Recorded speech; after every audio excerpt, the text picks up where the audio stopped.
Guys, a lot of people are suffering without even saying anything at work.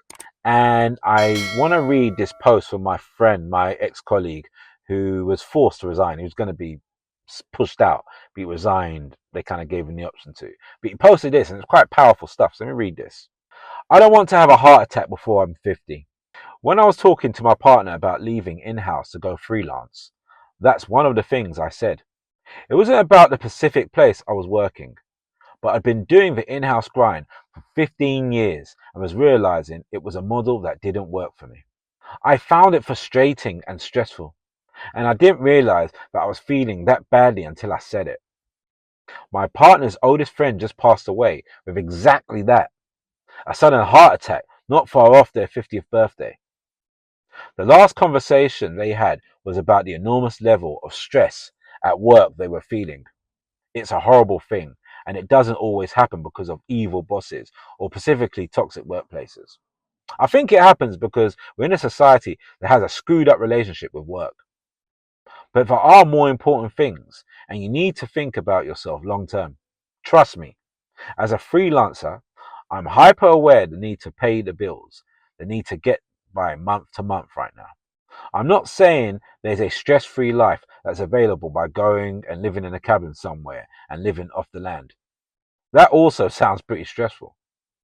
But there are more important things than annual reviews, more important things than meetings, more important things than one-to-ones, more important things than probation, more important things than your work.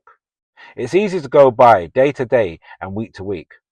It's easy not to take stock of how you're feeling and how you're doing. You matter more than the metrics to those around you, to those who know you. I know some of you reading this are feeling that stress and feel trapped at work.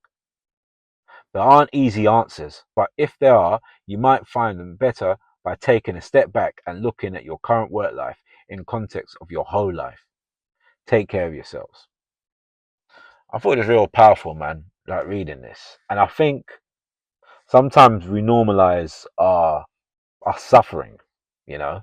Um, I think we adapt to intolerable situations, whether it's toxic work environment, whether it's a toxic boss or whatnot. How many videos do I see where it's like, how do I cope with a toxic manager? How do I cope with this bullying? How do I cope with micromanagement? Micromanagement. When it shouldn't be, how do I cope?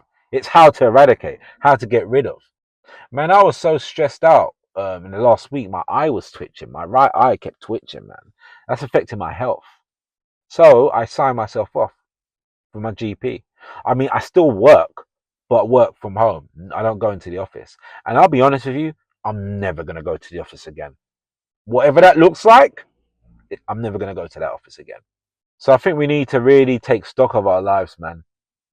I think we really need to put our health first. And I know. It's the look for a job or look for something before you leave. I know that. That's the right way to do it. But if you're feeling that you want to end things, or you're feeling so stressed out that it's affecting your health, leave. Leave. Now I know, we don't know what's there on the other side, and there's a lot of fears, and I have these fears too.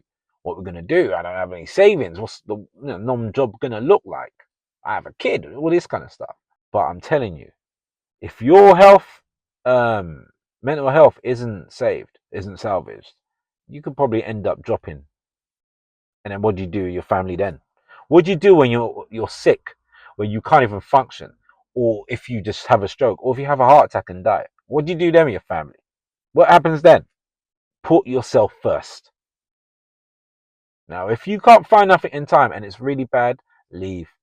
Get signed off. Don't be scared. Because at the end of the day, if you're not in operation, it don't matter about, how your family going to cope, how you going to pay the rent. If you're not here, it ain't going to matter.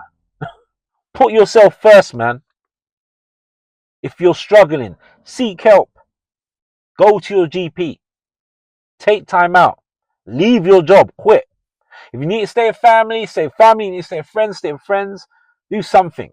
But don't be in something where it's crumbling you and just destroying you. You're more than your job title. You're a husbands, you're a wife, you're a mum, you're a dad, you're a son, you're a daughter, you're an uncle, you're an aunt, you're a friend. You're something to real people that really care about you. And I'm giving you this advice after the back of 41 years.